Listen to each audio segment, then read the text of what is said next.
Well, in 2004, we saw Janet Jackson's nipple. In 2021, we see Justin Timberlake's butt cheeks. That's a full circle. Eh?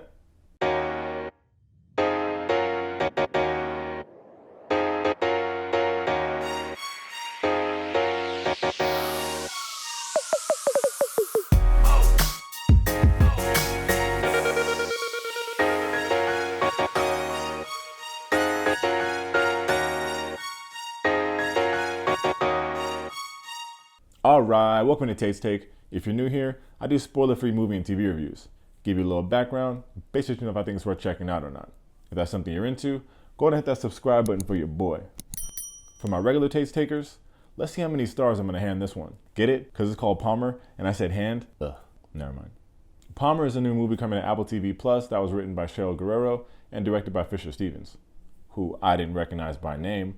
But freaking guess who that is? He's the all-new Johnny 5. Just look at these items. Yeah, bro. That's the homie from Short Circuit. You a legend, man. Damn, I'm old.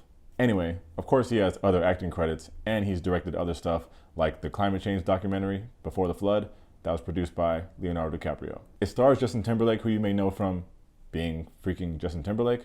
Of course, it's not his first acting gig, as he's done movies like Bad Teacher, that's fire, Shrek the Third, that's super fire, The Social Network, that's super duper fire, and of course, from our real OGs, Alpha Dog. The movie also stars Ryder Allen, Juno Temple, June Squid, and Alicia Wainwright. And speaking of Alicia Wainwright, you guys may remember that mini scandal back in 2019 when Justin Timberlake was caught canoodling without his wedding ring. Well, that was during this movie. Of course, the tabloids went crazy to the point where JT had to release a statement. Basically, he was like, that was my bad. I had too much to drink, but nothing happened. It was a quick lapse of judgment.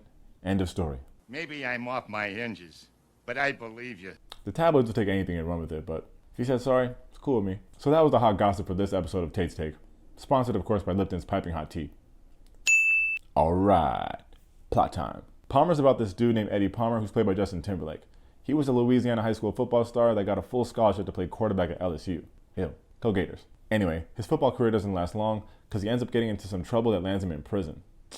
Come on, JT. When he finally gets out of prison, he moves back home with his grandma. And she lives in a house that's next to some trailers. Like a trailer park? Like, she got a house, but it's next to trailers. It's like trailer adjacent.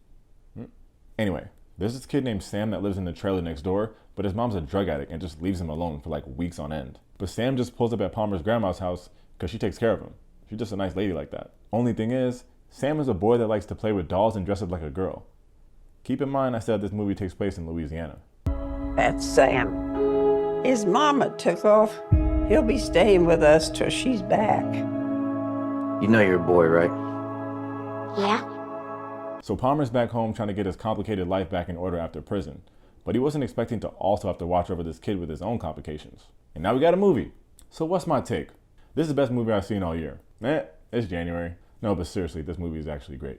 Justin Timberlake has done enough movies to graduate from the singer that does movies category to the serious actor category, and this has to be his best work to date. Yeah, Shrek the Third, I said it. There's obviously a lot of second chance movies we've seen before. High school star athlete, destined to make it big and never go back to their small hometown. Tragedy strikes, they have to go back to their small hometown. Everyone's asking them what the hell happened, and they're just harping on those good old days. With that alone, this movie is a great addition to that second chance genre, but what this movie adds in a unique way is the kid. And I'm sure there's been other movies that tackle gender identity in kids. I just haven't seen them. And the young actor here, man, this kid is good. Again, his name is Ryder Allen, and believe it or not, this is his first film. This kid is 8 years old, and he just kills it. Funny enough, he didn't even know who Justin Timberlake was. Ryder, did you know who Justin was before this? No clue. Well, I did. So in a way, because I watched Trolls and stuff, but I didn't know it was Justin playing that role or singing that song. I see. But obviously that ended in about 2 seconds. As soon as he told you who he was? No. My mom. Yeah. How can you not like this kid? In the movie, he just has so much good energy. Like, he knows his mom is a shitty mom. He knows he lives in a trailer, but he doesn't carry around any resentment or like, woe is me. He's just happy he gets to hang out with Palmer and his grandma. In the film, you're not only watching Sam live in a world that sees him as a boy, while he sees himself as a girl. But you're also seeing Palmer live in a world that sees him as just some criminal when he sees himself as someone who made mistakes, did his time, and is trying to move on with his life. That's deep. For these filmmakers to tackle the super controversial topic of gender identity, especially in kids, is impressive, but it's also risky. Now that I've been doing this YouTube grind for a full year, happy birthday, Tate's Take, I've developed the uncanny ability to predict YouTube comments. I can hear the good boys down in Louisiana now.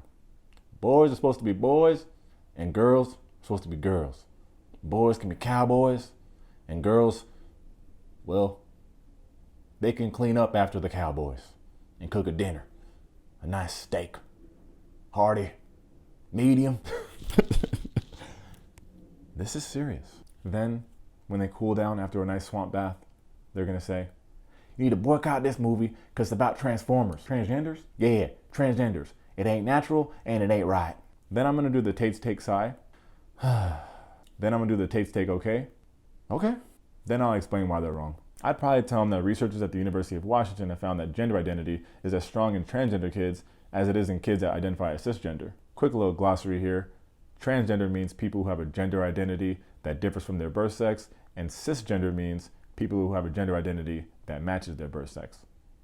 Basically, these findings show that trans kids' gender development mirrors that of cisgender kids. And they can start to identify with toys and clothes in line with their authentic gender identity from a very young age. Beyond that, researchers have seen a wide range of gender identity, like trans girls who are tomboys. Yeah, it's a lot. But they're still kids, and there is research that shows some kids do change their mind as they get older. It's just that it's a very small percentage of trans kids that do. Anyway, the point is, there's still a lot of research to be done, and a lot of better research to be done. Like, for one thing, 70% of the kids studied were white and were not poor, so, you know. But while we wait on further research, just don't be transphobic.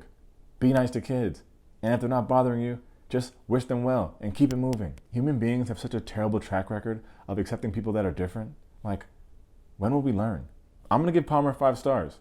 I'm a sucker for JT as much as the next guy, but it's not just that. I always like these movies of kids bonding with unlikely adults.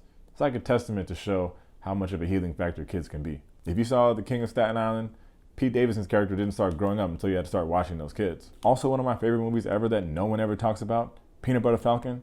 Shia LaBeouf's character never thought he'd be hanging out with a kid with Down syndrome. That changed him too. Here in Palmer, the character Eddie is thinking he has to protect Sam from the cruelty of the world, while the whole time, it's actually Sam that's giving him the second chance he's been looking for. There's things in this world you can be, and there's things that you can't. How many boys do you see on that show? None. What does that tell you? That I can be the first. Sheesh. I mean, y'all know I don't cry in the movies, but if you see yourself as an emotional person, maybe you cry when you watch This Is Us, maybe you lived through 2020, you might be at high risk for tears watching this movie. I'm just saying.